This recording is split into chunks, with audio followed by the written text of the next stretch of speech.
Question में दो statement given है, इनको रीड करके ट्रू एंड फॉल्स फाइंड करना है।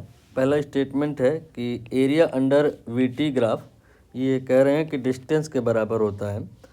और दूसरा कह रहे हैं एरिया अंडर एटी ग्राफ, ये चेंज इन वेलोसिटी के बराबर होता है। जो अगर आती है बात तो फिर देखने की कोई ज़रूरत नहीं है वीडियो, अगर नहीं आती है तो थ्योरी में ब्रीफ कर दूं कि होता क्या है। एक होते हैं डिस्प्लेसमेंट, एक होते हैं वेलोसिटी, एक होते हैं एक्सेलेरेशन। अगर डिस्प्लेसमेंट का ग्राफ गिवन है और हम उसका स्लोप निकाल लें तो वेलोसिटी आ जाता है, और वेलोसिटी का ग्राफ गिवन है और उसका स्लोप निकाल लें तो एक्सेलेरेशन आता है।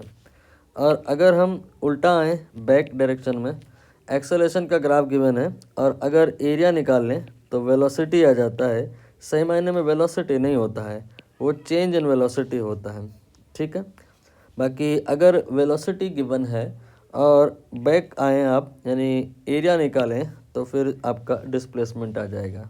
पॉइंट शुड बी नोटेड, मैंने कहा डिस्प्लेसमेंट।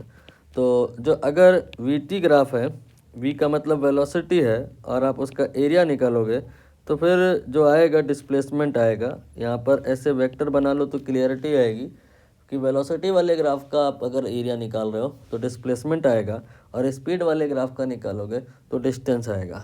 अब आप एक बार रीडिंग करो, यहाँ लिखा है वेलोसिटी वाला ग्राफ है ये, तो डिस्टेंस नहीं होगा, यहाँ डिस्प्लेसमेंट होता तो सही होता, बट डिस्टेंस लिखा है तो ये गलत है, ये फॉल्स हो गया। बाकी दूसरा स्टेटमेंट तो एब्सोल्युटली ट्रू है, दिखाई दे रहा है।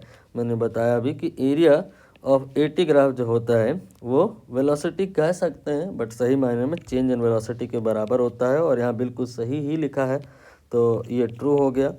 फॉल्स देन ट्रू, तो फॉल्स इसी वाला हो जाएगा, ये इनकरेक्ट है और ये करेक्ट है।